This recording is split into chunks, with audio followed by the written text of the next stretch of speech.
بسم الله الرحمن الرحيم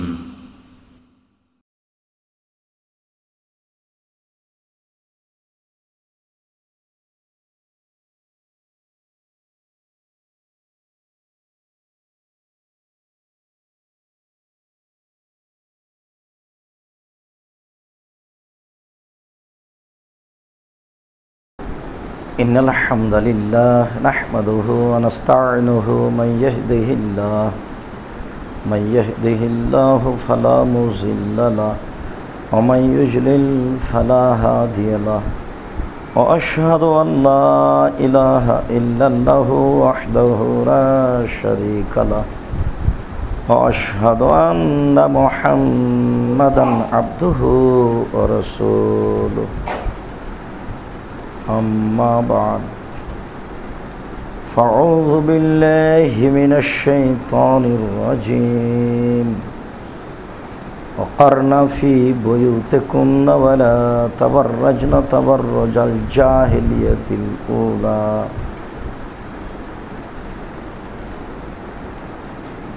عن أبي هريرة رضي الله تعالى عنه قال قال رسول الله صلى الله عليه وسلم الدنيا كلها متاع وخير متاع الدنيا المرأة الصالحة رواه البخاري ومسلم.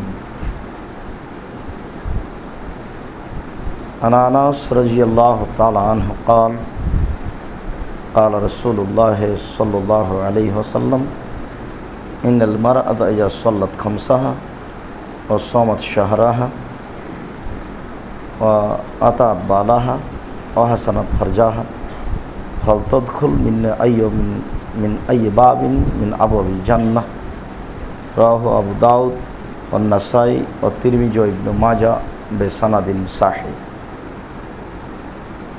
সম্মানিত মসজিদের মুসল্লি, প্রশংসা আল্লাহর জন্য, শান্তি অবতীর্ণ হোক আল্লাহর রাসূলের উপর সাল্লাল্লাহু আলাইহি ওয়াসাল্লাম। আমরা বিগত জুমায় নারীর মর্যাদা অধিকার সম্পর্কে কথা বলছিলাম এবং আমরা বলেছিলাম এ বিষয়ে আমাদের ধারাবাহিক কয়েকটি জুমায় আলোচনা হবে ইনশাআল্লাহ। তারই ভিত্তিতে আজকের আলোচনা নারীদের মর্যাদা ও অধিকার। আমরা বিগত জুমায় বলেছিলাম যে ইহুদি খ্রিস্টান অমুসলিম নারীদের মর্যাদা দেয়নি, রাসূল সাল্লাল্লাহু আলাইহি সাল্লাম মর্যাদা দিয়েছেন। আজকে দেওয়া বিষয়টি নিয়ে আমরা আলোচনা করব। আল্লাহ তাআলা নারীদেরকে কিভাবে মূল্যায়ন করেছেন, নারীরা কিভাবে তার সেই মর্যাদা পেতে পারে। যেভাবে আল্লাহ তাআলা তাদের বিষয়টি পেশ করেছেন সেটাই হচ্ছে তাদের মর্যাদা। তাদেরকে সৃষ্টি করার কারণ যেটা আল্লাহ তাআলা উল্লেখ করেছেন সেটা দেখলেও বোঝা যায় যে আসলে সমাজে তাদের খুব প্রয়োজন, মানুষের জীবনে তারা খুব প্রয়োজনীয় বস্তু, তারা ছাড়া পুরুষ চলতে পারে না। তাহলে অবশ্যই তারা একটা দামি মূল্যবান বস্তু, যাদের পুরুষের চলে না, যাদের ছাড়া পুরুষের চলে না, যাদের সুবিধা অসুবিধা ভালো মন্দ জীবনের সার্বিক কথাবার্তা সেখানেই হয়, সেখানেই চলে। আল্লাহ তাআলা বলছেন অমিন আয়াতিহান খালাকালাকুম মিন আনফুসিকুম আজওয়াজান লিতাসকুনু ইলাইহা।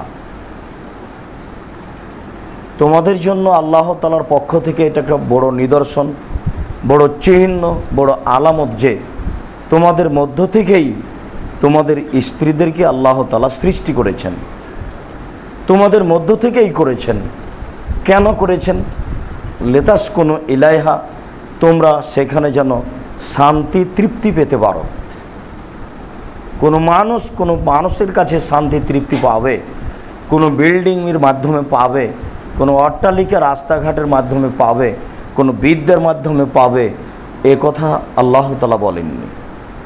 বিদ্যা যখনই অর্জন করেছে তখন তার উপর একটা জরুরি জিম্মেদারি চেপে গেছে, তার যথাযথভাবে হক আদায় করতে হবে।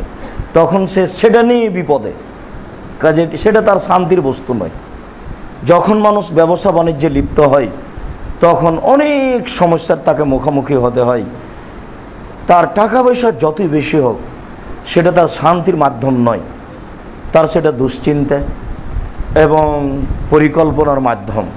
দুশ্চিন্তা ও পরিকল্পনা দিয়ে মানুষ শান্তির তৃপ্তি পেতে পারে না।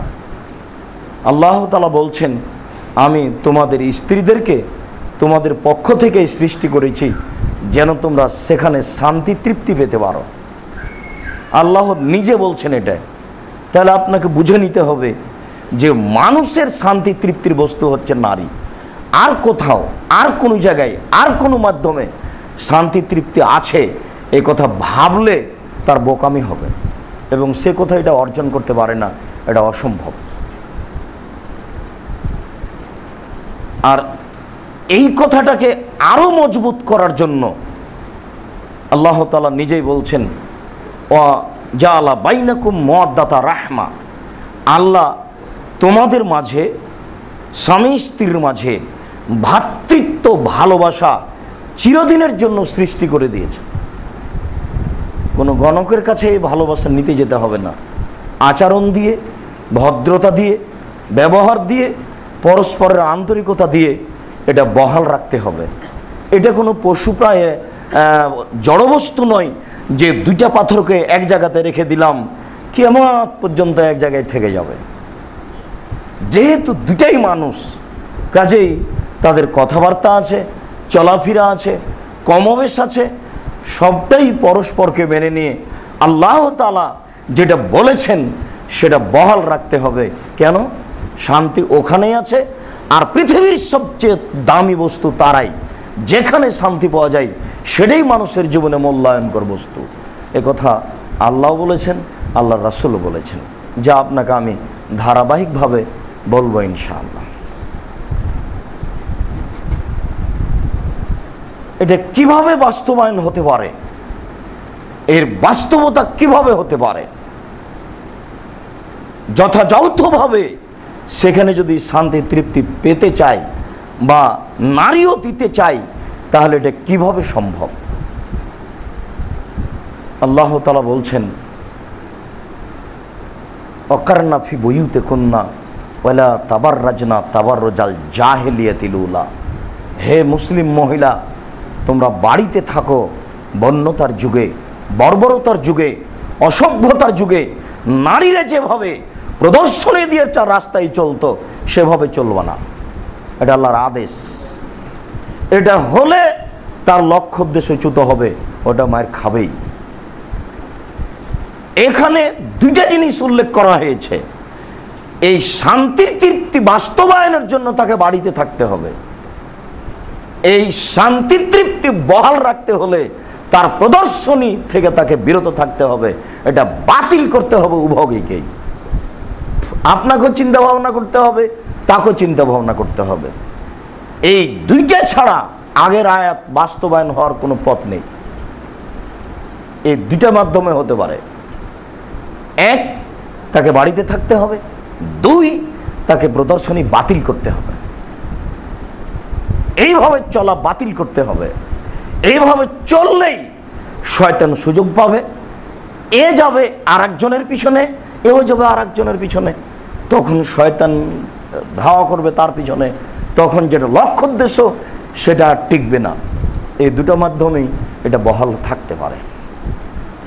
এরপরে আল্লাহ তাআলা, যেহেতু মানুষ এই জড়বস্তু নয়, এই দুটো পাথর নয়, এদের চলাফেরা আছে, এদের সুবিধা অসুবিধা আছে, এদের আত্মীয় স্বজন আছে। এই জন্য আল্লাহ তাআলা বলছেন, ইয়া আইয়ুহান নবী কুল লিআজওয়াজিকা ওয়া বানাতিকা ওয়া নিসাইল মুমিনিনা ইদনিনা আলাইহিন্না মিন জালাবিবিহিন্না যালিকা আদনা ইউরাফনা ফালা ইউদাইনা। মুহাম্মদ সাল্লাল্লাহু আলাইহি ওয়াসাল্লাম, আপনি আপনার মেয়েদেরকে, আপনার স্ত্রীদেরকে এবং সারা পৃথিবীর মানুষের স্ত্রীদেরকে বলে দেন, তারা যখন বাড়ি থেকে বের হবে তখন তাদের কাপড়কে তাদের মুখের উপরে, তাদের বুকের উপরে জড়িয়ে নিয়ে নিজেকে আবৃত করে ঢেকে বাড়ি থেকে বের হবে, তাহলে বোঝা যাচ্ছে যে তাকে বের হতে হবে, তার প্রয়োজন আছে। ওটা আল্লাহ বন্ধ করেননি, তবে ওখান থেকে শুরু হয়েছে তার মর্যাদা। সে মর্যাদা পেতে পারে আল্লাহর বিধানকে মেনে, যেহেতু প্রয়োজনে তাকে যেতে হবে, কাজে এই পথের মাধ্যমে তাকে যেতে হবে। এই পর্যন্ত বলে আল্লাহ তাআলা থামেননি। এইটুকু তিনি কেন বললেন? যে তারা যদি বাড়ি থেকে বের হয় তাহলে তাদেরকে তাদের কাপড় মুখের উপরে বুকের উপরে জড়িয়ে নিয়ে নিজেকে ঢেকে বাড়ি থেকে বের হতে হবে। এই কথা তিনি কেন বললেন? যাবে, প্রয়োজনে যাবে, আল্লাহ তো অনুমতি দিলেন। আগের বাক্য তো তিনি বললেন তাকে বাড়িতে থাকতে হবে, প্রদর্শনী বাতিল। এরপরে অনুমতি দেওয়ার সাথে আরো তিনি কেন বলছেন? এর কারণ হচ্ছে যেই কথাটা এখন আপনি ব্যবহার করছেন সেই কথাটা আল্লাহ পৃথিবী সৃষ্টির 50,000 বছর পূর্বে লিখেছেন। ওটা লৌহে মাহফুজে লেখা ছিল, ওটা এখন আপনার কোরআন মাজিদে চলে এসেছে। 1450 বছর পূর্বে আপনার বাড়িতে এসেছে, সেটা আছে যালিকা আদনা আইয়ুরাফনা। যখনই সে ইসলামী পোশাক পরে থাকবে, সেটা চাদর হোক বোরখা হোক যেটাই হোক না কেন, তখন আইয়ুরাফনা সহজেই চিনা যাবে একজন ভালো নারী। ফলাই দেয় না, তখন তার উপরে ইফটিজিং এই শব্দটা আর ব্যবহারের কোনো সুযোগ হবে না। তাকে উত্ত্যক্ত করার, তার সাথে মজাক করার, তাকে মাল বলার, তার সাথে কোনো দুর্বল ভাষা ব্যবহার করার কোনো সুযোগ থাকবে না। এই কথা আল্লাহ তাআলা বলেছেন পৃথিবী সৃষ্টির 50,000 বছর পূর্বে, যখন তিনি পরিকল্পনা করেছিলেন। এটা লৌহে মাহফুজে ছিল, এখন আপনার বাড়িতে আছে।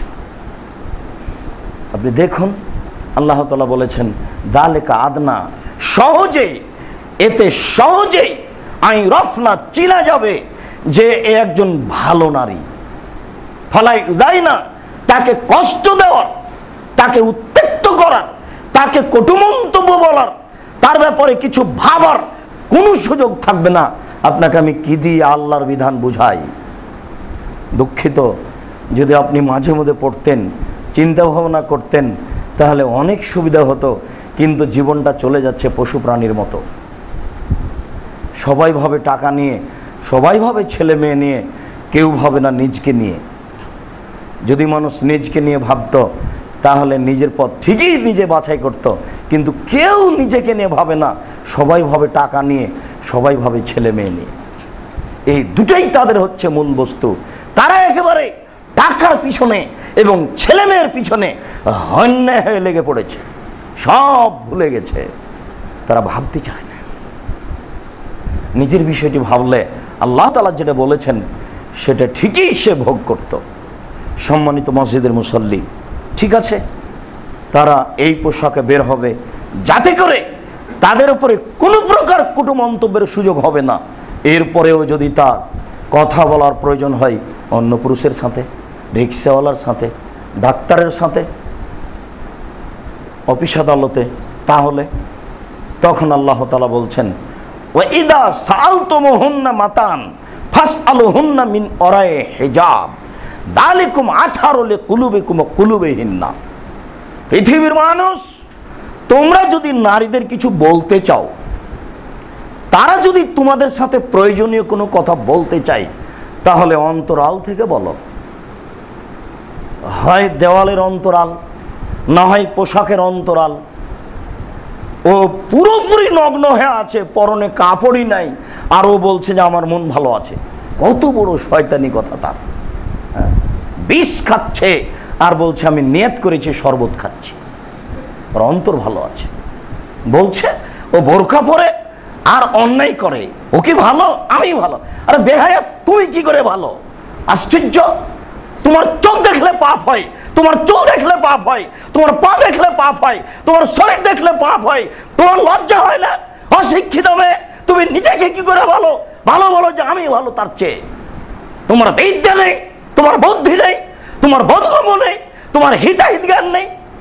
তুমি মানুষ নও, তুমি নিজেকে বুঝো না। নিজেকে নগ্ন করে অপরের চেয়ে ভালো বলো কি করে? তোমাকে ভালো হতে হবে পোশাকের মাধ্যমে। এটা আল্লাহর বিধান, এটা আল্লাহর রাসূলের বিধান।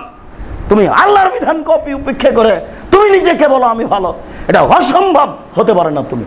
তুমি এই একটা ডেঙে পড়ে আছো জেনার জগতে, আর তুমি নিজেকে ভালো বলো, এটা তুমি কোথায় পেয়েছো? তুমি ধর্মকে মজাক করো। তুমি বলতে পারো না আমি অমুসলিম মেয়ে, তুমি বলবে আমার নাম অলোকা, তুমি বলবে আমার বাপের নাম গৌতম গুপ্ত, তোমার যা ইচ্ছা তুমি করে বেড়াও। তুমি নিজেকে বলো মুসলিম মেয়ে, আবার তুমি কথা বলো যে বোরকা পরে অন্যায় করে আমি ভালো আছি। হিসাব পেয়েছো কি তুমি? ইসলামী পোশাক পরেই তোমাকে ভালো হতে হবে, পৃথিবীতে বিকল্প কোনো পথ নেই। এটা আল্লাহ বলে দিয়েছেন। আল্লাহ বলেছেন এই পোশাকেই তাকে ভালো হতে হবে, এই পোশাক থাকলেই তার উপরে কটু মন্তব্য করা হবে না।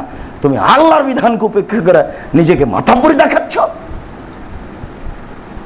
তোমার কথা উপরে ইসলাম চলে না, তোমার কথার উপরে জাহান্নাম জান্নাত হবে না। তুমি ভাবিও, ক্ষমতা দেখিয়ে হারিয়ে গেছে ফেরাউন, হারাতে হবে একদিন তোমাকেও। পরহেজগারিতা দেখিয়েও টিকতে পারেনি ইব্রাহিম আলাইহিস সালাম, দুনিয়া থেকে চলে গেছেন, হারাতে হবে তোমাকে একদিন।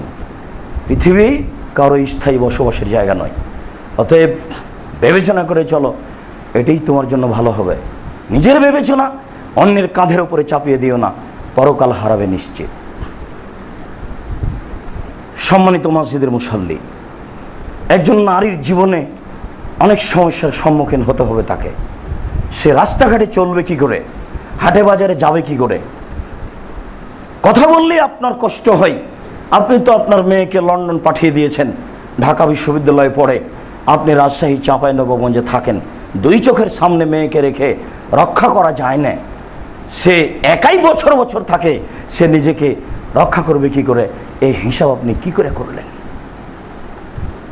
দেখুন তো, আল্লাহ তাআলা বলছেন ওয়াকুল্লিল মুমিনাত ইয়াগযুনা মিন আবসারিহিন্না ওয়া ইয়াহফাজনা ফুরুজাহুন্না। মুহাম্মদ, আপনি বলে দেন তাদেরকে তারা যেন তাদের চক্ষু নিচু করে চলে। যেমনভাবে আল্লাহ তাআলা বলেছেন, মুহাম্মদ আপনি পুরুষদেরকে বলে দেন তারা যেন তাদের চক্ষুকে নিচু করে চলে। পুরুষেরও পর্দা আছে, নারীরও পর্দা আছে। আল্লাহ তাআলা বললেন আপনি নারীদের বলে দেন তারা যেন চক্ষু নিচু করে চলে। তারপরে বললেন ওয়াহফাজনা ফুরুজাহুন্না, তারা যেন জেনায় লিপ্ত না হয়। বলে দেন ওয়ালাইবদিনা যিনাতাহুন্না, তারা যেন তাদের সৌন্দর্যকে প্রকাশ না করে। তুমি আল্লাহর আদেশকে অমান্য করো আর তুমি নিজেকে শিক্ষিত মনে করো, মানে তুমি বুদ্ধিমত্তার পরিচয় দিয়ে রাস্তায় চলো। আল্লাহ তাআলা বলছেন মুহাম্মদ আপনি বলে দেন তাদেরকে ওয়ালাইবদিনা যিনাতাহুন্না, তারা যেন তাদের অঙ্গ প্রত্যঙ্গ প্রকাশ না করে, তাদের সৌন্দর্য প্রকাশ না করে। আল্লাহ শালীন ভাষার অধিকারী, কিভাবে আল্লাহ আপনাকে বলবেন যে তারা যেন এই অঙ্গ প্রকাশ না করে? আল্লাহ তাআলা বলছেন তারা যেন তাদের সৌন্দর্যকে প্রকাশ না করে। এরপরে তিনি বললেন ইল্লা মা যাহারা মিনহা, তবে কোনো কোনো অঙ্গ প্রকাশ হয়। এই কথা আল্লাহ ছাড়েননি। ও তো নারী, ও তো মানুষ, তার অফিস আদালতের প্রয়োজন আছে, তার পেশাব পায়খানার প্রয়োজন আছে, তাকে বাচ্চাকে দুধ দেওয়ার প্রয়োজন আছে। আল্লাহ আবার বলছেন তবে এমনিতে যা প্রকাশ পাই, এমনিতে যা প্রকাশ পাই এইটা কি? আসমা বিনতে আবু বকর রাদিয়াল্লাহু তাআলা আনহা, আসমা আবু বকরের মেয়ে রাসূলের সামনে চলে গেছেন। তখন তার গায়ে ছিল হালকা চিকন পাতলা পোশাক। আল্লাহ রাসূল বলেন এই শোনো, মেয়েরা যখন যুবতী হয়ে যায় তখন তাদেরকে পোশাক, মোটা পোশাক পরতে হবে, সম্পূর্ণ শরীর ঢেকে রাখতে হবে। ইল্লাল ওয়াজহাল কাফাইন, মুখমণ্ডল এবং কবজি পর্যন্ত হাত, মুখমণ্ডল এবং কবজি পর্যন্ত হাত প্রয়োজনে প্রকাশ করতে পারে। আবু দাউদ সহিহ হাদিস। এরপরে আমরা মুখমণ্ডলকে ঢেকে রাখাই উত্তম মনে করি। প্রয়োজনে মুখমণ্ডল এবং হাত কবজি পর্যন্ত সে প্রকাশ করতে পারে। পাও ঢেকে রাখতে হবে, সময়ে খুলতে পারে। এমনিতেই যেটা প্রকাশ পাই সেটাই মুখমণ্ডল এবং হাত কবজি পর্যন্ত অনুমতি রয়েছে। প্রয়োজনে পায়ের পাতা পর্যন্ত খুলতে পারে, তবে ঢেকে রাখাই উত্তম। ইল্লামা যাহারা মিনহা, এমনিতেই যা প্রকাশ হয় এটা সময়ে প্রকাশ হয়, করাও লাগে।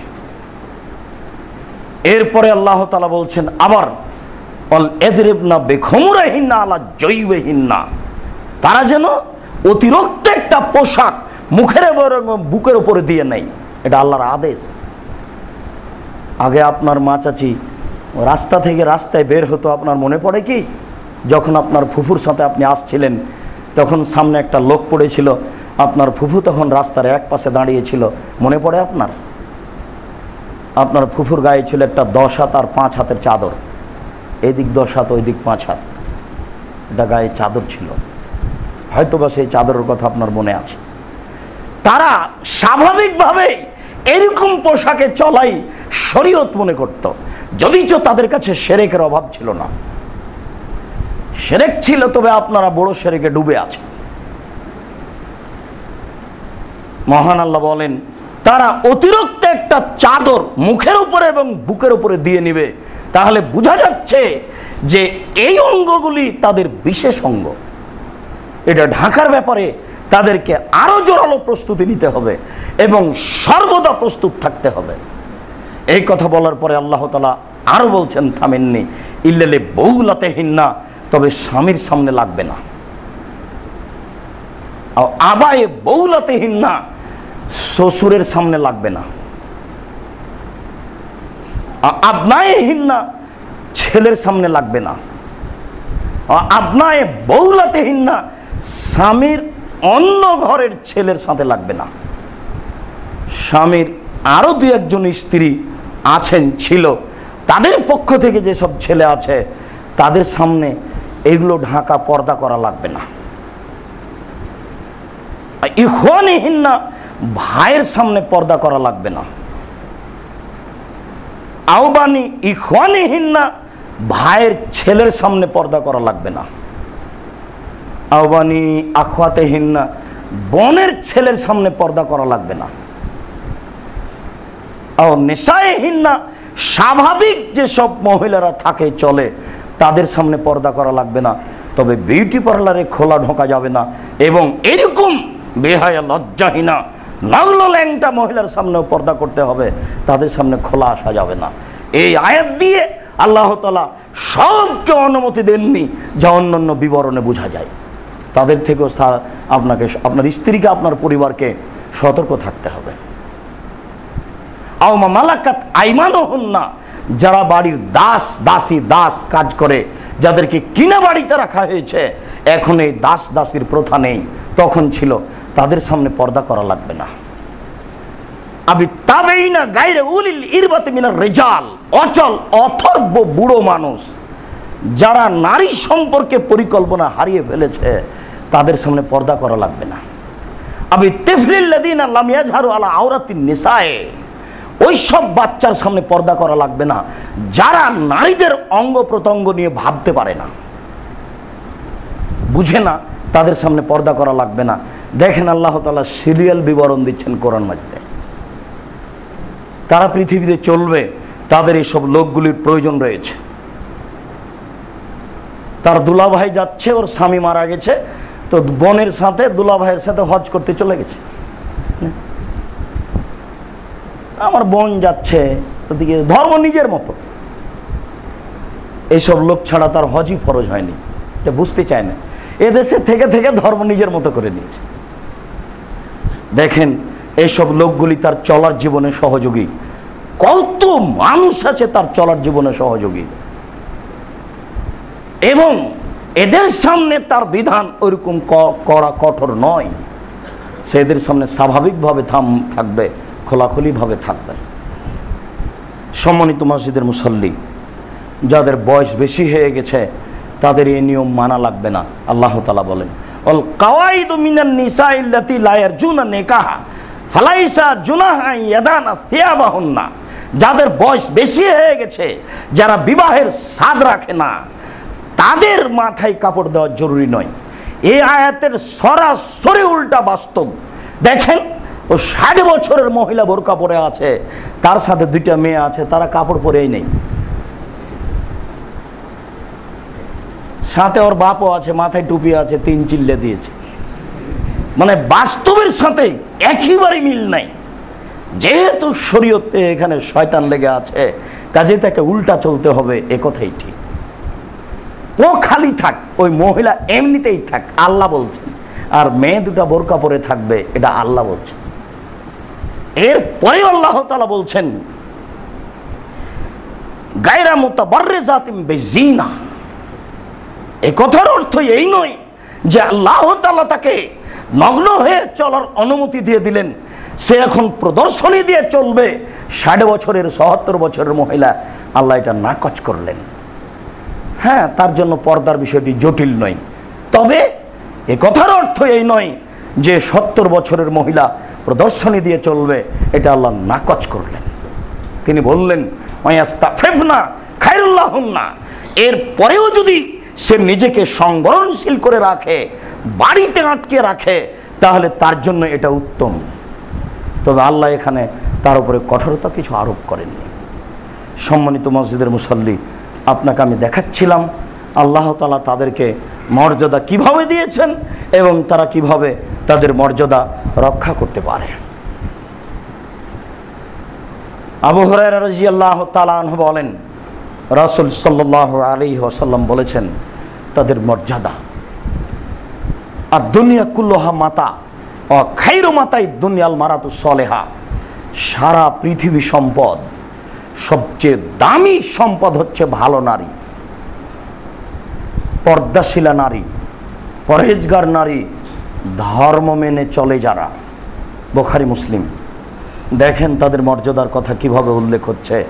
এরকম কথা আপনার ব্যাপারে আসবে না যা আমরা সময়ে বলছি।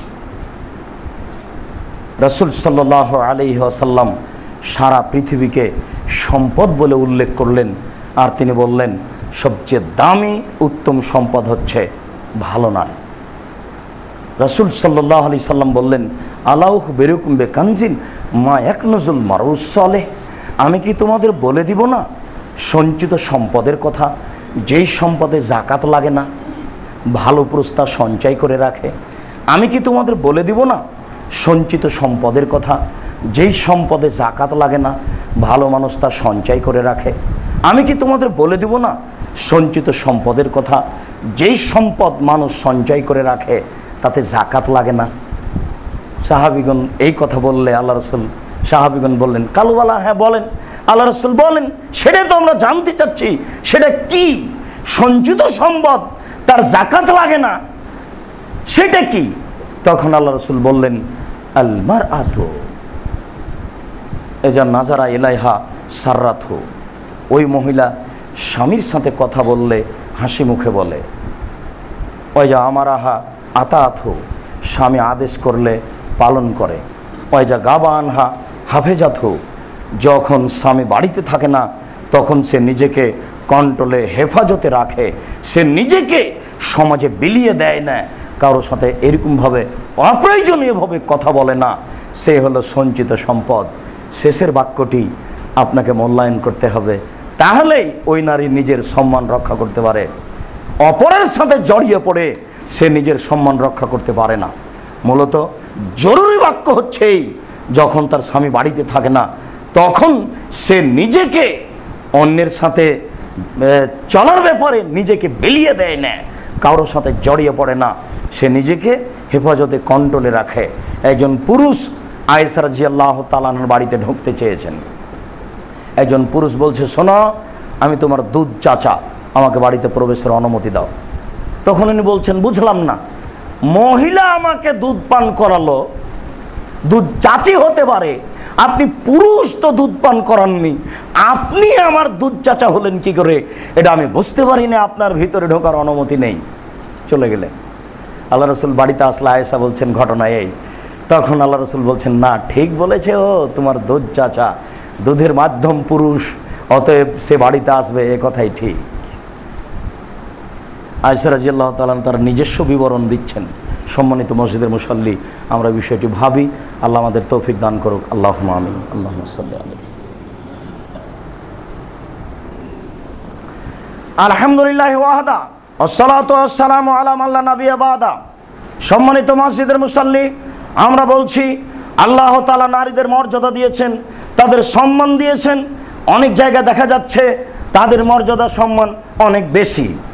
আবু মুসা আশআরী রাদিয়াল্লাহু তাআলা আনহু বলেন, রাসূল সাল্লাল্লাহু আলাইহি ওয়াসাল্লাম বলেছেন, মান আলা জারিয়াতাইনি হাত্তা তাবলুগা, কেউ যদি দুইটি মেয়ের লালন পালন করে তার একটা বয়স পর্যন্ত, যুবতী হওয়া, বিবাহ দেওয়া পর্যন্ত, তাহলে ফাহু আনা ফিল জান্নাতে হাকাজা ওয়াসারা বিশ্ববাবাত অলস্তা ওয়াজাম্মা বাইনাহুমা। রাসূল সাল্লাল্লাহু আলাইহি সাল্লাম বললেন, কেউ যদি দুইটি মেয়ের লালন পালন করে সে আর আমি জান্নাতে এইভাবে থাকবো। তখন তিনি তর্জনী এবং মধ্যম আঙ্গুল, এই দুটি আঙ্গুলকে জমা করলেন। জমা করার সময়তে দুই আঙ্গুলের মধ্যে কোনো ফাঁকা রাখেননি। তিনি বললেন, সেই ব্যক্তি আর আমি জান্নাতে এইভাবে থাকব। দুইটি ছেলের লালন পালন করলে পিতা জান্নাত পাবে বা জান্নাতে যাবে বা জান্নাতে থাকবে, এরকম কথা রাসূল সাল্লাল্লাহু আলাইহি সাল্লাম বলেননি। আঙ্গুল দুটি জমা রাখলেন। এই কথাতে আর একটা কথা আপনাকে শোনাই। আবু হুরায়রা রাদিয়াল্লাহু তাআলা আনহু বলেন, রাসূল সাল্লাল্লাহু আলাইহি সাল্লাম বলেছেন, আনা কাফিরুল ইয়াতিম ফিল জান্নাহ হাকাজা, যে ব্যক্তি এতিমের লালন পালন করবে সেই ব্যক্তি আর আমি জান্নাতে এইভাবে থাকব। তখন তিনি এই দুটি আঙ্গুল দিয়ে ইশারা করলেন, মধ্যম আর তর্জনী আঙ্গুল দিয়ে ইশারা করলেন, ফাররাকা বাইনাহুমা, দুইটি আঙ্গুলের মধ্যে একটু ফাঁকা রেখে দিলেন। তিনি বললেন, সেই ব্যক্তি আর আমি জান্নাতে এইভাবে থাকব। একই জান্নাতে তবে একটু ফাঁকা আছে। আর দুইটি মেয়েকে লালন পালন করলে সেই ব্যক্তি আর আমি জান্নাতে থাকব। তখনও আঙ্গুল দুটি দেখিয়েছেন, কিন্তু আঙ্গুলের মধ্যে কোনো ফাঁকা রাখেননি। আপনাকে আমি কি দিয়ে বুঝাই নারীর মর্যাদা কত বেশি। আপনার মতো 10টা ছেলেকে যদি উচ্চশিক্ষা দান করার প্রাণ চেষ্টা করে, আপ্রাণ চেষ্টা করে পিতা, তবু সে এক নেকি পাবে, এ কথা আল্লাহ রাসূল বলেননি। তো ছেলেকে শিক্ষা দিবে কেন, এত পয়সা খরচ করবে কেন? এটা তার জিম্মেদারি। জন্ম দিয়েছে, সংসারে এসেছে, তাকে শিক্ষা দিতে হবে, এটা তার একটা জরুরি জিম্মেদারি, তাই সে পালন করছে। এখানে নেকির কিছু নেই। নেকির ব্যাপার আছে। ভালো ছেলে পিতামাতার জন্য দোয়া করেন, ওটা ভালো ছেলে, ওটা ভালো মেয়ে, দুটাই সমান, ওখানে কমবেশ কিছু নেই। ভালো ছেলে যতটুকু, ভালো মেয়ে ততটুকু পিতামাতার জন্য, ভালো মেয়ে যতটুকু, ভালো ছেলে ততটুকু পিতামাতার জন্য, ওখানে তারা সমান রয়েছে। আনাস রাদিয়াল্লাহু তাআলা আনহু বলেন, রাসূল সাল্লাল্লাহু আলাইহি ওয়াসাল্লাম বলেছেন, মান কানা লাহু সালাসু বানাতিন, কারো যদি 3টি মেয়ে থাকে, এরপর আল্লাহ রাসূল বলছেন যে ফাআল্লামাহুন্না, তাকে শিখিয়ে দিল, তাহলে তাকে বিদ্যা শিখিয়ে দিতে হবে। ওয়া কাসাহুন্না, তাকে উপযুক্ত পরিধান কাপড়ের ব্যবস্থা করলো। অসাকাহুন্না, তার খাওয়া পান করার ব্যবস্থা করলো। মিন জিদাতিহি, নিজ পরিশ্রমে, পিতে নিজ পরিশ্রমে জীবন বাজি রেখে মেয়েগুলিকে শিক্ষা দিল এবং তাদের পরিধান করালো, তাদের বিবাহের ব্যবস্থা করে দিল। রাসূল সাল্লাল্লাহু আলাইহি সাল্লাম বলছেন, কুন্না লাহু হেজাবান মিনান নার, এই মেয়েরা তাদের জন্য হয়ে যাবে জাহান্নাম থেকে অন্তরাল। এইসব পিতা কখনো জাহান্নামে যাবে না। এই মেয়েরা থাকবে মধ্যে, একদিকে থাকবে জাহান্নাম, একদিকে থাকবেন পিতা। মেয়েরা থাকবে মধ্যে, একদিকে থাকবে জাহান্নাম আর একদিকে থাকবে পিতা। পিতা জাহান্নামে যাওয়ার কোনো প্রশ্নই আসে না যারা মেয়েদের লালন পালন করেছে। ছেলেদের লালন পালন করে এরকম কিছু হবে, এ কথা রাসূল সাল্লাল্লাহু আলাইহি সাল্লাম বলেননি। সম্মানিত মসজিদের মুসাল্লি, পরস্পর কথাগুলি সব নারীদের মর্যাদায় উল্লেখ করা হয়। আবু হুরায়রা রাদিয়াল্লাহু তাআলা আনহু বলেন, রাসূল সাল্লাল্লাহু আলাইহি ওয়াসাল্লাম বলেছেন, ইন আলিমতু, আবু হুরায়রা রাদিয়াল্লাহু তাআলা বলেন, ইন আলিমতু আইয়ু আমালিন আফজালু ফানাত্তাখিযাহু, আমরা যদি জানতাম কোনটি সম্পদ সবচেয়ে দামি, আমরা যদি জানতাম পৃথিবীতে সবচেয়ে দামি সম্পদ কোনটি, তাহলে সেটা আমরা সংগ্রহ করতাম। তখন রাসূল সাল্লাল্লাহু আলাইহি সাল্লাম বললেন, আফজালহু, শোনো, পৃথিবীর সবচেয়ে দামি সম্পদ আমি বলি, লেসানুন যাকির, ওই জিহ্বা, যেই জিহ্বা সব সময় সুবহানাল্লাহ, আলহামদুলিল্লাহ, আল্লাহু আকবার, আস্তাগফিরুল্লাহ ওয়া আতুবু ইলাইহি তাসবিহ তাহলিল জিকির আজকার করতে পারে। বসে আছে এমনিতেই বলছে সুবহানাল্লাহ, বসে থেকে উঠে ঘরের দিকে যাচ্ছে বলছে লা ইলাহা ইল্লাল্লাহ, সময়ে সময় বলছে আস্তাগফিরুল্লাহ ওয়া আতুবু ইলাইহি। এই জিহ্বাটা হচ্ছে পৃথিবীতে সবচেয়ে দামি সম্পদ। 2 কালবুন শাকের, ওই অন্তর যে অল্পতেই খুশি হয়। এরপরে যেটা আল্লাহ রাসূল বললেন সেটাই আমাদের আলোচনার সাথে সম্পৃক্ত। তিনি বললেন জাওজাতুন মুমিনা তুইনো জাওজাহা আলা দীনিহি, যে তার স্বামীকে দিনের উপরে সহযোগিতা করতে ভালো নারী, সে হলো পৃথিবীতে দামি সম্পদ, সে হচ্ছে মর্যাদার অধিকারী, সে হচ্ছে সম্মানের অধিকারী, সে হচ্ছে দামি সম্পদ, যে তার স্বামীকে তার দিনের উপরে সহযোগিতা করতে পারে। একজন নারী তার স্বামীকে দিনের উপরে কি সহযোগিতা করতে পারে? সর্বপ্রথম সহযোগিতা তার হবে অর্থ সম্পদের উপরে। বুঝলাম না, 10,000 টাকা দামের চাকরি করেন, কাপড় নিয়ে আসলেন 3,000 টাকার, মানে আমি তো এরকম চাইনি, আমি তো গ্রামের মেয়ে, একটু লবণ ভাতেই খুশি, এত দামি কাপড়। অবশ্যই উপার্জনের ত্রুটি আছে। দেখুন, আমাকে সন্তুষ্ট করার জন্য অবৈধ পয়সা উপার্জন করিয়েন না। অ্যাকশন দেখাবো না, বৈধ রুজি খেয়ে ভক্ষণ করে দুনিয়া থেকে চলে যাব। দুনিয়ায় ভোগ করার জন্য পৃথিবীতে আসেনি, শুধুমাত্র আল্লাহর বিধান মানবো এই জন্য এসেছি। অতএব অন্য কোনো লক্ষ্য উদ্দেশ্য এখানে নেই। অনেক কিছু করবে এই পরিকল্পনা করি না। আপনাকে অনুরোধ করছি, আপনার জীবনে কোনোদিন অবৈধ পয়সা উপার্জন করার জন্য 5 মিনিটের জন্য ভাববেন না। আমার বিষয়টি ভিন্ন করে। এই কথা বললেই সে তার স্বামীকে তার দিনের উপরে সহযোগিতা করলো। দিন রাত স্বামী টিভি নিয়ে বসে থাকে, রাত 12টার সময় আসে, অন্যের সাথে মোবাইলে গল্প করে, অঝর নয়নে স্ত্রীর চোখের পানি ঝরে। আমি আছি তবু আরেকজন পুরুষের সাথে কথা বলে। এটা কেমনে হয়? সে সহ্য করতে পারে না। তাকে দিনের উপরে সহযোগিতা করতে হবে। দুঃখিত, আমি আপনার সাথে আছি, সার্বিক সুবিধার জন্য আমি প্রস্তুত। গাড়িটা যখন রাজশাহী থেকে ছুটলো, তখন সুপারভাইজার বলছে যে আমি আপনার সার্বিক সহযোগিতার জন্য আছি।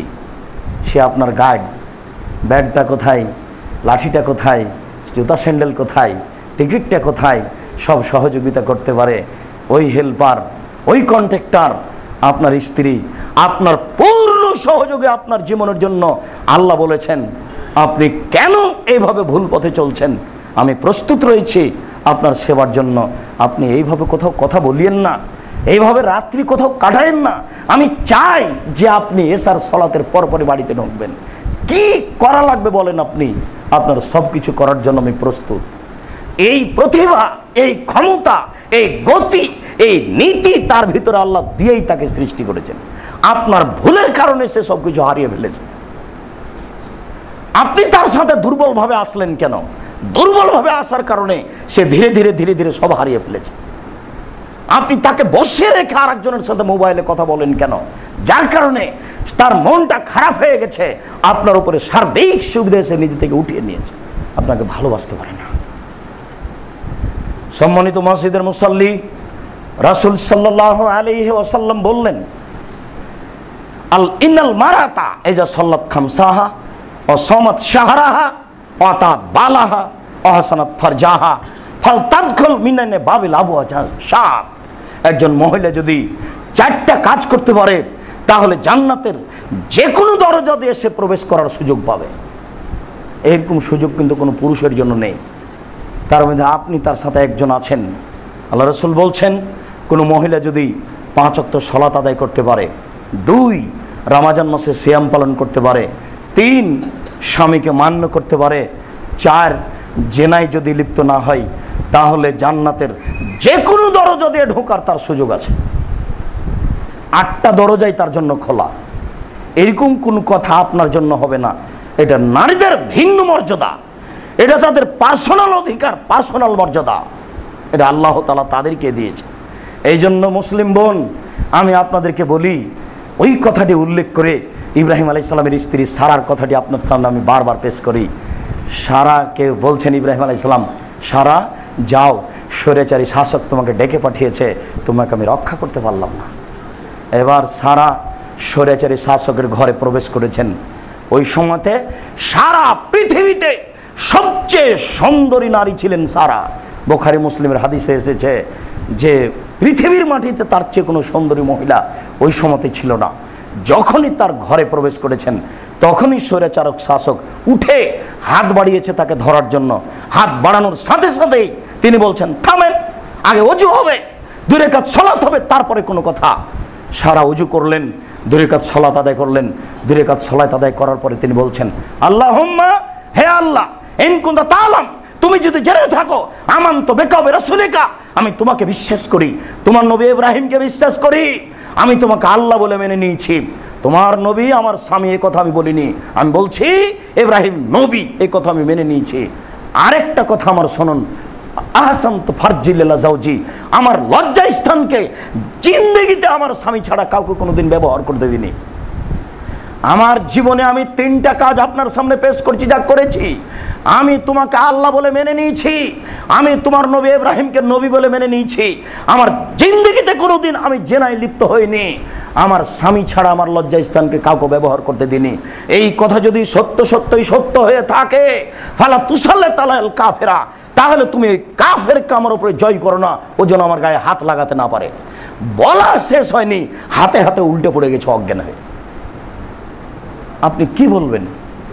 উপস্থিত বৈঠকের মুসলিম বোন, আপনি কি বলবেন? আপনার পেট দেখা যায়। আপনি আল্লাহকে কি বলতে চাচ্ছেন? কি বলবেন আপনি? আপনার মেয়েটা মাথায় কাপড় না দিয়ে নগ্ন হয়ে আরেকজনের পাশে বসে আছে, কি বলবেন আপনি? আপনার কি বলার সাহস আছে? দেখেছেন ঈমানের গতি কত, দেখেছেন ঈমানের মান কত, তার সাহস কত। এটা তার সাহস, তার ঈমান। ওই সময়তে মুসা আলাইহিস সালাম এই কথা বলেছিলেন, কালা আসহাবু মুসা, যখন মুসা আলাইহিস সালামের সঙ্গী সাথী বলেছিলেন যে ইন্নাল্লাহ মুদরাকুন, নিশ্চয় আমরা বন্দী, ডানে ফেরাউন, বামে ফেরাউন, পিছনে ফেরাউন, সামনে সাগর। মুসা, আমরা বন্দী, আমরা আটকা পড়েছি, ডানে ফেরাউন, বামে ফেরাউন, পিছনে ফেরাউন, সামনে সাগর, আমাদের বাঁচার পথ নেই, আমরা আটকা পড়েছি। তখন মুসা আলাইহিস সালাম বললেন, কাল্লা, কখনো নয়, অসম্ভব, এটা হতে পারে না। ইন্না মাইয়া রাব্বি, আমার সাথে আমার প্রতিপালক রয়েছেন, সায়াহদিনি, তিনি আমাকে পথ দেখাবেন। নিশ্চিত মুসা আলাইহিস সালাম জানেন আমার পথ হবেই, নিশ্চিত মুসা আলাইহিস সালাম জানেন পথ কিভাবে হবে এটা তার জানা নাই। এটা পথ হতে পারে কিভাবে, এটা হয় কিভাবে, এখানে ডানে ফেরাউন, বামে ফেরাউন, পিছনে ফেরাউন, সামনে সাগর, এখানে বাঁচার পথ কি করে হতে পারে? তাই সাথীগণ বলছেন যে আমরা বন্দী। তখন মুসা আলাইহিস সালাম বলছেন, কখনো নহে, অসম্ভব, এটা হতে পারে না। ইন্না মাইয়া রাব্বি, আমার সাথে আমার প্রতিপালক রয়েছেন, সায়াহদিনি, আমাকে পথ দেখাবেন, ফেরাউন আমাকে ধরতে পারে না। ভুল বলেছ। কি এমন তার কাছে পথ থাকতে পারে যে বেঁচে যাবেন? কত সাহস তার, তার ঈমানের পাওয়ার কত বেশি, ঈমানের কত গতি বেশি, কোনো প্রকার বাঁচার পথ নাই। তিনি বলছেন আমাকে ফেরাউন ধরতে পারে না, এটা অসম্ভব। আল্লাহ বললেন, হাতে লাঠিটা সাগরে মারো। একটু সামান্য মারতে রাস্তা হয়ে গেল সাগর, পানি দাঁড়িয়ে আছে উঁচু হয়ে। যেখানে পানির গভীরতা 1 কিলো, সেখানে পানির পাহাড়ের উচ্চতা 1 কিলো। যেখানে পানির গভীরতা 50 কিলো, সেখানে পানির পাহাড়ের উচ্চতা 50 কিলো। মানে পানি 2 পাশে এমনিতে দাঁড়িয়ে আছে। তিনি মাটির উপর দিয়ে হেঁটে চলে গেলেন। এটা ঈমানের গতি। আপনি মুসলিম বোন, আপনি আল্লাহকে কি বলতে পারেন? কি আপনার বলার সাহস আছে? দিন রাত আপনি পাপ করে চলেন, আল্লাহর বিধান মানেন না, আল্লাহ যে মর্যাদা আপনাকে দিয়েছেন সেটা আপনি মূল্যায়ন করেন না। আপনি কিভাবে আল্লাহকে কিছু বলবেন? রাসূল সাল্লাল্লাহু আলাইহি সাল্লাম বললেন, আল্লাহ উহবেরকুম মিন আহলিল জান্নাহ, পৃথিবীর মানুষ, আমি তোমাদেরকে কি জান্নাতীদের কথা বলে দেবো না? কারা কারা জান্নাতি? সাহাবীগণ বললেন, বলেন কারা কারা জান্নাতি বলেন। তখন আল্লাহ রাসূল বললেন, আন-নবিয়্যু ফিল জান্নাহ, নবী যাবেন জান্নাতে, আর শহীদ ফিল জান্নাহ, শহীদ যাবেন জান্নাতে, আর সিদ্দিক ফিল জান্নাহ, সত্যবাদী জান্নাতে, আর রাজুল ইয়াজুরু আখাহু, যে ব্যক্তি তার ভাইকে দেখার জন্য গেছে কি অবস্থায় আছে, আমার মুসলিম ভাই একটু দেখে আসি, এরকম ভাবে যে সম্পর্ক রাখে, সেও যাবে জান্নাতে। বলতে বলতে বলছেন, অন্নেশাও মিন আহলিল জান্নাহ, মহিলারাও জান্নাতে যাবে। ওই মহিলা আল অদুদ আল অলুদ আল আউদ ইলা যাওজিহা, যে বেশি বেশি বাচ্চা দিতে পারে, স্বামীকে ভালোবাসতে পারে। স্বামী যদি রাগ করে তাহলে হাত ধরে বলে, যতক্ষণ পর্যন্ত আপনি খুশি না হবেন ততক্ষণ পর্যন্ত আমি এই খাদ্য মুখে চাবাবো না, এইরকম কথা বলে যারা, তাদের জন্য জান্নাত। জান্নাতের সিরিয়াল দিতে দিতে দিতে দিতে নারীরাও জান্নাতে, এই কথা তিনি বললেন। সেখানে আপনার সিরিয়াল নেই। তিনি বললেন নবী জান্নাতে, শহীদ জান্নাতে, সিদ্দিক জান্নাতে, নারী জান্নাতে। এই কথাটাই রাসূল সাল্লাল্লাহু আলাইহি সাল্লাম বিভিন্নভাবে বিভিন্ন সময়ে বলেছেন যে ওরা জান্নাতি। সম্মানিত মসজিদের মুসল্লি, তারা আপনাদের কাছে একটা মর্যাদা, অধিকার রাখে, সেই অধিকার আপনি তাকে প্রদান করুন, তাহলে সেও বেঁচে যাবে, আপনিও বাঁচবেন, তারাও যথাযথভাবে নিজের মর্যাদাকে পেয়ে যাবে। আনাস রাদিয়াল্লাহু তাআলা আনহু বলেন, রাসূল সাল্লাল্লাহু আলাইহি সাল্লামকে জিজ্ঞাসা করা হলো, আল্লাহ রাসূল, মা হাক্কু যাওজা আলা যাওজিহা, প্রত্যেকটা মহিলার কি হক রয়েছে তার স্বামীর উপরে? অর্থাৎ একজন স্ত্রী তার স্বামীর কাছে কি পাওনা রাখে, এটাই হলো তার মর্যাদা, এটাই হলো তার সম্মান। এক, তিনি বললেন, ফাকসুহা মা তাকসে মাত্তাসাইতা, তুমি যে মানের কাপড় পরিধান করছো তাকে সে মানের পরাবা, তার মানে ও আপনার অধীনে আছে। দুই, আতেমহা মাতায়ামতা, তুমি যে মানের খাচ্ছ তাকে সে মানের খাওয়াবা। তিন, অলা তুকাব্বে, কখনো স্ত্রীকে কটু কথা বলো না, স্ত্রীকে কটু কথা বলতে হয় না, এটাই হচ্ছে তার সম্মান, এটাই হচ্ছে তার মর্যাদা। যখন তখন গালি দেন কেন? ও ক্ষেপে উঠলো, এরকম কথা আপনি বললেন কেন? আমরা এই মসজিদেই শতদিন আপনাকে আমি বলেছি, স্ত্রীকে তিনটা কথা বলেন না, কখনো বলবেন না তোমার ঠোঁটটা মোটা। একবার ঠোঁট মোটা বললে 10 বছর আপনাকে ভালোবাসবে না। কখনো বলবেন না তোমার রংটা কালো, একবার রং কালো বললে 10 বছর আপনাকে ভালোবাসবে না। কখনো তার বাপ মাকে, শ্বশুর শাশুড়িকে উপেক্ষা করে কথা বলবেন না, হ্যাঁ তোর বাপ ভালো মানুষ নয়, এরকম কথা যদি একবার বলেন, এই কথাটা তার কলিজার উপর দিয়ে ঢুকে ওদিক দিয়ে বের হয়ে যাবে, মরা পর্যন্ত আপনাকে ভালোবাসতে পারবে না। জিন্দেগিতে কোনোদিন শ্বশুর শাশুড়িকে উপেক্ষা করে কথা বলবেন না। আপনার এটা কাপুরুষতার পরিচয়, আপনার লজ্জাবোধ থাকা দরকার ছিল। 25 বছর যাবত উচ্চ শিক্ষা দিয়ে লালন পালন করে সযত্নে আপনার হাতে তুলে দিয়েছে, পুরো জীবন আপনি তাকে ভোগ করবেন। এই কারণে আপনি শ্বশুরের উপরে খেয়ে কথা বললেন কেন? কেন তার কাছে আপনি টাকা পয়সা দাবি দেওয়া করেন? কেন আপনি তাকে বলবেন, আপনাকে আমি শতবার বলেছি ভিক্ষা করে খান, ভিক্ষা করে খাওয়া তো অনেক ভালো, শ্বশুরের কাছে টাকা চাইবেন না, টাকা নেবেন কেন? বাপ বেটা ভিক্ষা পান না, যদি দেশে না পান অন্য দেশে চলে যাবেন ভিক্ষা চাইতে। ভিক্ষা করে টাকা দিয়ে ইবাদত কবুল হবে, যৌতুকের টাকা দিয়ে চাউল কিনে ভাত খেয়ে ইবাদত কবুল হবে না। শ্বশুরের কাছে যৌতুক চান কেন? শ্বশুর যেই মর্যাদার মানুষ, তাকে সে মর্যাদা দেন, তাহলে আপনি তাকে মূল্যায়ন করবেন, সংসার সুন্দর হবে। জিন্দেগিতে কখনো স্ত্রীকে কটু কথা বলবেন না। 4, আল্লাহ তাজরিওয়ালা আছে, মুখের উপরে কখনো মারবেন না। তারপর আল্লাহ রাসূল বললেন, ওয়ালা তাহাজুর ইল্লা ফিল বাইতে, তুমি তাকে তোমার বাড়ি ছাড়া কোথাও থাকতে দিও না। আজকের আলোচনার এই অংশে এই বাক্যটির সাথে আপনার অনেকগুলি কথা। তার থাকার জায়গা বাড়ি, তার এক জায়গাতে আল্লাহ বলেছেন যে ওয়াকারনা ফি বুয়ুতিকুন্না, তোমরা বাড়িতে থাকো। মুসলিম মহিলা, ওরা বাড়িতে থাকার বস্তু। এবার আল্লাহ আপনাকে আদেশ করছেন যে তুমি তোমার স্ত্রীকে তোমার বাড়িতে রাখো। ও হাটে বাজারে যাবে না, ও চাচার বাড়ি যাবে না, চাচির বাড়ি যাবে না, খালার বাড়ি যাবে না, ফুফুর বাড়ি যাবে না, মায়ের বাড়ি যাবে না। জরুরি প্রয়োজন ছাড়াও বাড়ি ত্যাগ করতে পারে না। মায়ের বাড়ি যদি যাই তাহলে 3 দিনের বেশি থাকতে পাবে না। 3 দিনের বেশি যদি আপনার স্ত্রী অন্য শ্বশুর বাড়িতে থাকে আপনার, তাহলে আপনাকে খাওয়া খরচ দিয়ে দিতে হবে। 3 দিনের বেশি আপনার স্ত্রী তার বাপের বাড়িতে গিয়ে থাকতে পারে না, এই বিধান বাতিল। রাজশাহী চাঁপাইনবাবগঞ্জে বলে মেয়ে বাপের বাড়ির লাহেরে গেছে, লাহের মানে 1 মাস, আর মেয়ে গেছে বাপের বাড়িতে ছেলে হতে, মানে 6 মাস থাকবে। কোন জীবন, কোন ধরনের নীতি যুগ যুগ ধরে চলে আসছে। এর পিছনে মানুষ জিম্মি, এই সব নীতির পিছনে কেউ ভাবে না যেগুলো সব নাজায়েজ হারাম নীতি চলে আসছে। কেন আপনার বাড়ি ছাড়া সে অন্য জায়গায় থাকবে? দেখুন, বুঝতে ভুল হচ্ছে, তার থাকার জায়গা আপনার বাড়ি। তাই তো রাসূল সাল্লাল্লাহু আলাইহি সাল্লাম বলছেন, আর রাজুলু সাইয়্যিদ ফি বাইতিহি, একজন স্বামী সে তার বাড়িতে কর্তা, ওয়াল মারাতু সাইয়্যিদা ফি বাইতি যাওজিহা, একজন স্ত্রী তার স্বামীর বাড়িতে কর্ত্রী, তাহলে তাকে তার স্বামীর বাড়িতে থাকতে হবে, এটাই তার থাকার জায়গা। রাসূল সাল্লাল্লাহু আলাইহি সাল্লাম বলছেন, কুল্লুকুম রাইনা কুল্লুকুম মাসউলুন আন রায়াতিহি, প্রত্যেকে নিজ নিজ দায়িত্বশীল, দায়িত্ব সম্পর্কে বিচারের মাঠে জবাব দিতে হবে। তিনি বললেন, অল ইমামু আলান নাসি রাইন, যারা নেতা তারা জনগণের কাছে দায়িত্বশীল, তারা যদি নেতৃত্বে ত্রুটি করে বিচারের মাঠে তাকে জবাব দিতে হবে। তিনি বললেন, অর রাজুলু রাইন ফি আহলি বাইতিহি, যে বাড়ির মালিক সে তার বাড়িতে নেতা, তার নেতৃত্ব সম্পর্কে জবাব দিতে হবে। পরে তিনি বলছেন, অল মারাতু রাইয়া ফি বাইতি যাওজিহা, একজন স্ত্রী সে তার বাড়িতে কর্ত্রী, স্বামীর বাড়িতে। সে তার স্বামীর বাড়িতে কর্ত্রী। সম্মানিত মসজিদের মুসল্লি, তার থাকার জায়গা আপনার বাড়ি, সে কোথাও যেতে পারে না। সকাল 10টায় বাজারে গেছে, বিকেল 5টায় আসলো, কত মানুষে তাকে ধাক্কা মারলো। মোহর দিলেন আপনি, লোকে মারে ধাক্কা, আপনার একটু খারাপ লাগে না? শরীরে কি সবই পুজ? একটুকু কি রক্ত নেই? আপনার কি পুরুষত্ব মোটেই নেই? একটুকু খারাপ লাগে না? শরীরে কি সবই পুজ? একটুকু কি রক্ত নেই? একটুকু খারাপ লাগে না? কা পুরুষের পরিচয় দিয়ে দিন কাটান? আপনি জানেন না যে আমি পুরুষ? ভুলে গেছেন কেন? আপনি মরেছেন, আপনার বড় ছেলে মরেছে, ও বাজারে যাবে কেন? ও কেন বাজারে বাজারে এর ধাক্কা ওর ধাক্কা খেয়ে বেড়াবে?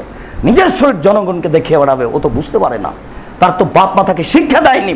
আপনার সংসারে এসেছে, যেদিন আপনার সংসারে এসেছে সেদিন থেকে আপনার যে মেরেদারিতে আছে, আপনি এভাবে ভুল পথে চলছেন কেন? তাকে আপনি যথাযথভাবে মূল্যায়ন করুন। সম্মানিত মসজিদের মুসল্লি, আমরা নারীদের দুর্বল সাইড অন্য দিন আলোচনা করব। এই পর্যন্ত আলোচনা করে আপনাকে দেখাতে চাচ্ছি আল্লাহ এবং আল্লাহ রাসূল তাদেরকে অনেক সম্মান দিয়েছেন, তারা বুঝতে পারছে না, আর আপনারা তাদেরকে যথাযথভাবে মূল্যায়ন করছেন না, যার কারণে তারা মাঠে নেমে গেল।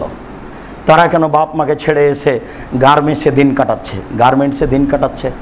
তারা কেন বাপ মাকে ছেড়ে এসে এই শহরে অল্প পয়সার কারণে নিজের জীবন, নিজের যৌবন, দিন ধর্মকে বিক্রি করে বিলিয়ে দিয়ে সব কিছু করছে? ওই শয়তান দিন রাত চিন্তা ভাবনা করে ইহুদি, টাকা দেয় খ্রিস্টান, মাঠ কর্মী মুসলমান। আপনি ভাবতে পারছেন না ওরা হন্যে হে মাঠে নেমেছে? মোহাম্মদ কি কৌশলে মুসলিমকে জান্নাতে নিয়ে যায় তা দেখে ছেড়ে দেবো আমরা। ইহুদি মোহাম্মদকে কোনোদিন নবী বলে মানেনি, তার সম্প্রদায়কে, মুসলমানকে মাঠে মেরে ছেড়ে দেবো। এটা হলো ইহুদিদের দিন রাতের পরিকল্পনা। বড় বড় পরিকল্পনাগার আছে, দিন রাত পরিকল্পনা করে।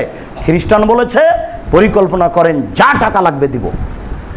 যার জন্য তো মাঠঘাট তাদের, ওই তাদেরই পরিকল্পনায় গ্রামীণ ব্যাংক, তাদেরই পরিকল্পনায় ঠ্যাঙ্গা মারা, আশা বেরাক, যত ইন্স্যুরেন্স, যত গার্মেন্টস, যত কিছু আছে, 4,500 থেকে 5,000 এনজিও আছে এদেশে, সব শুধু মুসলমানের মেয়েকে মাঠে নামানোর জন্য। কি করে মেয়েরা বুঝে নিল যে এইভাবে আমাদেরকে পুরুষের সাথে থেকে উচ্চশিক্ষা অর্জন করতে হবে? অথচ রাসূল সাল্লাল্লাহু আলাইহি ওয়াসাল্লাম বলছেন, লা তুবাশশিরুল মারাতাল মারাতা, একজন মহিলার গায়ে হাত লাগাতে পারে না। হাত লাগালে বুঝতে পারবে তার শরীরের অবস্থা, তার স্বামীর সামনে বলবে, তোর স্বামী তখন অন্তরের চোখে দেখবে। একজন নারীকে অন্তরের চোখে দেখা যায় না, তার সাথে একসাথে বসে ক্লাস চলে কি করে? ও প্রিন্সিপাল সাহেব, মহিলা কলেজের আপনি প্রিন্সিপাল, শিক্ষক, আপনার দিনরাত শিক্ষকতা চলে কি করে? ধর্ম পাগল কিছু নয়। দেখুন, ধর্ম একজনের কথা দিয়ে চলে, যার নাম মুহাম্মদ সাল্লাল্লাহু আলাইহি সাল্লাম। ভুল হচ্ছে, সিদ্ধান্ত পরিবর্তন করুন। তাদেরকে লক্ষ্য করে রাসূল সাল্লাল্লাহু আলাইহি সাল্লাম বলছেন, ইন্নাল মারাতা ইজাস্তাতারাত, যখন কোনো মহিলা সাজসজ্জা গ্রহণ করে, ফামাররাত বিমাজলিসিন, কোনো পুরুষের পাশ দিয়ে যায়, ফায়া কাযাবা কাযা আই জানিয়া, ও ব্যভিচারিণী, ও ব্যভিচারিণী, ও ব্যভিচারিণী, ঠোঁটে লিপস্টিক লাগিয়ে সাজসজ্জা গ্রহণ করে পুরুষের পাশ দিয়ে যায়, ও ব্যভিচারিণী, ও ব্যভিচারিণী, ও ব্যভিচারিণী। আমি অনুবাদক, দুঃখিত, আমার কিছু করার নেই, আমি অনুবাদক। 1450 বছর পূর্বে তিনি যা বলেছেন আমি আপনাকে অনুবাদ করে শোনালাম। আপনি এখন বলেন রাস্তাঘাটে যারা আছে লক্ষ লক্ষ কোটি কোটি মহিলা, তারা ব্যভিচারিণী, আমি অনুবাদক। তারা ব্যভিচারিণী, আমি অনুবাদক। তারা ব্যভিচারিণী, আমি অনুবাদক। তিনি বলেছেন, চোখের যেন চোখ দিয়ে দেখা, কানের যেন কান দিয়ে শোনা, হাতের যেন হাত দিয়ে ধরা, পায়ের যেন পা দিয়ে চলা, মুখের যেন কথা বলা, অন্তরের যেন পরিকল্পনা করা। আমি অনুবাদক। আমি নিজে থেকে কোনোদিন কিছু বলিনি, ভবিষ্যতে কিছু বলবো এরকম আমার পরিকল্পনা নেই। রাসূল সাল্লাল্লাহু আলাইহি ওয়াসাল্লাম বলেছেন, ইন্নাল মারাতা যা খারাজাত ইস্তাসরাফা শাইতান, আল মারাতু আওরা, গোটা মহিলাটাই হচ্ছে ঢেকে রাখার বস্তু, তাকে ঢেকে রাখতে হবে। মহিলার পুরো শরীরটাই হচ্ছে ঢেকে রাখার বস্তু, তাকে ঢেকে রাখতে হবে। যখনই ও বাড়ি থেকে বের হবে, শয়তান তাকে পাপের উপরে ক্ষিপ্ত করে তুলবে। যখনই বাড়ি থেকে বের হবে, শয়তান তাকে পাপের উপরে ক্ষিপ্ত করে তুলবে। বিষয়টি ভাবুন। মসজিদের সম্মানিত মুসল্লি, শেষের কথাটি আমি জানি না এই মসজিদের মুসল্লি আপনি অংশগ্রহণ করেছেন কিনা। দুঃখিত। রাসূল সাল্লাল্লাহু আলাইহি সাল্লাম বলেছেন, আমার জীবনে 3টি বড় ভয়, আমার জীবনে 3টি বড় ভয়। তার 1 নম্বর বড় ভয় চাইমাতা মজিল্লিন, ভ্রান্ত হুজুর। আমি জীবনে ভয় করি, মুহাম্মদ সাল্লাল্লাহু আলাইহি সাল্লাম বলেছেন, আমি জীবনে ভয় করি ভ্রান্ত হুজুর নিয়ে। হুজুর ধর্মকে বিকৃত করবে, এটা আমার ভয়। দ্বিতীয় ভয় ওয়াসাতালতাহিকু কাবাইলু মিন উম্মতি বিল মুশরিকিন, আমার উম্মতে হিন্দুদের সাথে মিশে যাবে, এটা আমার ভয়। আপনি পহেলা বৈশাখে উপস্থিত হননি, ওটা তো হিন্দুদের কাজ, আপনি গেলেন কি করে? আপনার মেয়ে গালে পহেলা বৈশাখ লিখে দিয়ে রাস্তায় হাঁটে কি করে? লজ্জাহীনা মহিলা, ও বলতে পারে না যে আমি অমুসলিম, আমি একজন হিন্দুর মেয়ে। ও বলবে আমার নাম অলকা, আমার বাপের নাম গৌতম গুপ্ত। ও গালে ওই পয়লা বৈশাখ লিখে দিয়ে রাস্তায় হাঁটবে। ও যদি বলে মুসলিম, তাহলে তাকে ফিরে আসতে হবে। তার লজ্জাবোধ থাকার দরকার ছিল। কাপুরুষ, তোমাকে আমি ঘৃণা করি, তোমার দেখলে আমার ক্ষোভ উঠে যায়। তুমি জাতির জন্য বোঝা, তুমি জাতির জন্য বোঝা, তুমি জাতির জন্য বোঝা।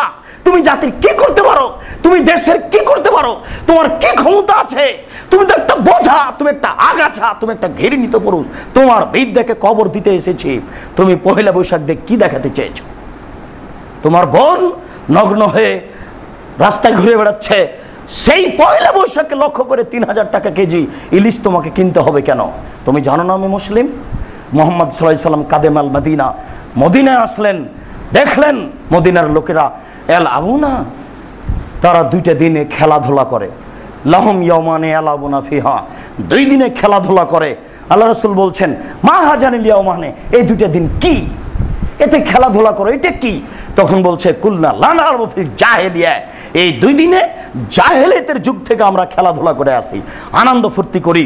তখন আল্লাহ রাসূল বলছেন এই শোনো, কাদ আবদালাকুমুল্লাহু বিহিমা খায়রান মিনহুমা, আল্লাহ তোমাদের এই 2 দিনকে বাতিল করে 2টা দিন দিয়েছেন, সে দিন 2টি হচ্ছে উত্তম। যদি তিনি বলতেন তোমাদের আছে 2, আমি দিলাম 2, এ হলো 4, তাহলে আপনারটা চলতো। কিন্তু তিনি বললেন না, শোনো মদিনার লোকেরা, তোমাদের ওই 2 দিন বাতিল, তোমাদের ওই 2 দিন বাতিল, তোমাদের ওই 2 দিন বাতিল। আমি মোহাম্মদ তোমাদের আনন্দ ফুর্তির জন্য 2 দিন দিলাম। একদিন নাম ঈদুল আজহা, একদিনের নাম ঈদুল ফিতর। এটা হচ্ছে মুসলমানের আনন্দ ফুর্তির দিন। কাপুরুষ, পহেলা বৈশাখ এখানে আসলো কেন? তুমি কেন কালকে মাঠে নেমেছিলে? তুমি বলো যে আমি মূর্খ মানুষ, আমি হিন্দুর ছেলে। আর তুমি যদি বলো আমি মুসলিম, আমি শিক্ষিত, তোমাকে তওবা করে ফিরে আসতে হবে। মসজিদের মুসল্লিকে অনুরোধ করে বলছি, নিজেকে মূল্যায়ন করুন, আপনি মুসলিম, এটা আমার প্রথম কথা। দ্বিতীয়, সমাজ আপনাকে দেখতে হবে। আপনি আহাল পরিবারকে দেখুন, দেখুন, দেখুন ভুল হচ্ছে, দেখুন ভুল হচ্ছে, দেখুন ভুল হচ্ছে। নিজেকে এইভাবে সমাজে চালিয়ে জান্নাত কিনা যাবে না, পরিবারকে এইভাবে চালিয়ে জান্নাত কিনা যাবে না, মেয়েদেরকে এইভাবে মাঠে নামিয়ে দিয়ে পহেলা বৈশাখ উপভোগ করে জান্নাত কিনা যাবে না, এটা শিরক। এদেশের মাটিতে অনেক শিরক রয়েছে, তার মধ্যে এটা একটা বড় শিরক। আপনি এই দিনকে মূল্যায়ন করেন কেন? সম্মানিত মসজিদের মুসল্লি, আমরা আমাদের কল্যাণ চাই। অতএব কোথায় কল্যাণ আছে সেটা আমাদেরকে খুঁজে বের করতে হবে এবং সেই অনুযায়ী চলার চেষ্টা করতে হবে। সম্মানিত মসজিদের মুসল্লি, সমাজ বড় বিপদে, সমাজ এখন অশিক্ষিত। যার যতটুকু সম্ভব হবে ততটুকুই তাকে হকে নিয়ে আসার চেষ্টা করতে হবে মুসলিম হিসাবে। আল্লাহ আমাদের যারা মারা গেছে, তুমি তাদের কবরের শাস্তি মাফ করো। আমরা যারা অসুস্থ, তুমি তাদের আরোগ্য দান করো। আমরা যারা বেঁচে আছি, তুমি তাদেরকে তোমার রাসূলের পদ্ধতি অনুযায়ী চলার তৌফিক দান করো। এই দাবি, এই দোয়া তোমার দরবারে রেখে আজকের সংক্ষিপ্ত জুমার খুতবা এখানেই শেষ করলাম। সাল্লাল্লাহু আলাইহি ওয়াসাল্লাম।